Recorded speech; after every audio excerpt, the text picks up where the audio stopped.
इससे पहले कि कोई मुझे खदेड़ कर भगाता, मैं बाबूराव और पुष्पा राज के चाल में चलना शुरू कर दिया। गोल घर थोड़ा और गोल हो चुका था, जिसके बाहरी पिलर पर A4 शीट चिपका हुआ था और उस पर लिखा था नो टबैको। इसका मतलब था मैं वहां स्मोकिंग नहीं कर सकता था और इसलिए मैं अपने चोर पैकेट में खैनी की तलाश करने लगा और निराशा हाथ लगी। लेकिन मैं हार नहीं मानने वाला था। मैं वहीं वर्चुअल खैनी का एक पैक लगाकर अपना अमल उतार लिया। अपने अगले पीस ऑफ प्लान को एग्जीक्यूट करने के लिए मैंने अपना कदम गोल घर की तरफ बढ़ा दिया था, जिसकी अंदरूनी हिस्सा एक कृत्रिम अंजोरिया आसमान को अपने आगोश में समेटा हुआ था। कुछ आगंतुक धार्मिक लोग अपने धर्म का अक्षरशः अनुसरण कर रहे थे, लेकिन लोग उनका फोटो उतारने से बाज नहीं आ रहे थे। यह देखकर मैं घुटना टेकते हुए सहृदय आस्था में हो गया, क्योंकि तब तक मेरा फॉलोअर्स भी बहुत कम था और मैं खुद लोगों को फॉलो करते हुए बाहर निकल लिया। अब गोल घर का व्यू ठीक वैसा ही था जैसे जाते वक्त दिखाई दिया था। लगातार टूटती भीड़ में महिलाओं की संख्या इस बार भी ज्यादा थी और इसी कारण लड़कियां रील्स न बना सकी और असहज होकर वहां से निकल पड़ी।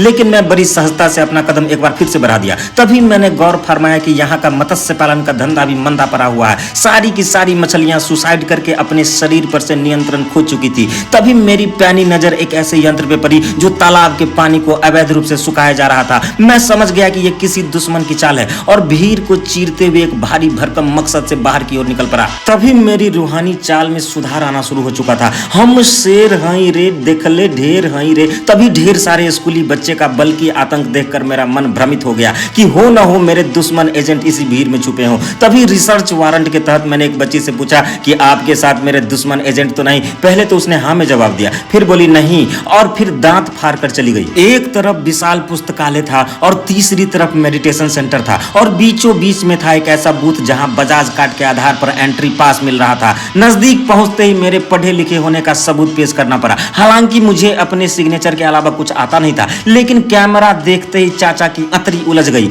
मैंने सुलझकर अपना कदम पीछे की बजाय आगे बढ़ा दिया, जहां चाचा MDH वाले एक अंदरूनी सीक्रेट एजेंट से बात कर रहे थे कि अब किसी को अंदर नहीं आने देना है। मना ही मिलते ही मैंने देखा कि एजेंट धीरेन्द्र नाथ का चेहरा अचानक उतर गया, लेकिन स्वाभिमानी होने के नाते हमने आपस में विचार किया कि अब अंदर नहीं जाएंगे क्या। मैंने चाचा MDH को दंडवत प्रणाम किया और एटीट्यूड में वहां से निकल गया। अपना गोल शरीर लेकर मैं एक बार फिर से गोल घर की तरफ अपना कदम बढ़ा दिया था। एक British cameraman Albert Baleshwar camera का एंगल सेट कर रहा था और भोजपुरी का शाहरुख खान अपना सिग्नेचर पोज दे रहा था। तभी मुझसे नजर मिलते ही वो शर्मा गया और हमारी गैंग में शामिल होने को राजी हो गया। मैंने भी बिना टाइम खोटी किए उसको अपना ऑनलाइन फॉलोअर बना लिया और जहां गोल घर कुछ शराफत का प्रतीक माना जाता था, वहीं औरतें अपने हस्बैंड को घसीटते हुए फैमिली कोर्ट ले जा रही थी। यह देखकर मुझे बीच फील्ड में ही दौरा पड़ गया। एजेंट राहुल रॉय के माथा ठोकते ही मैं ठीक हुआ और अपने नश्वर शरीर को फिर से चलायमान कर लिया।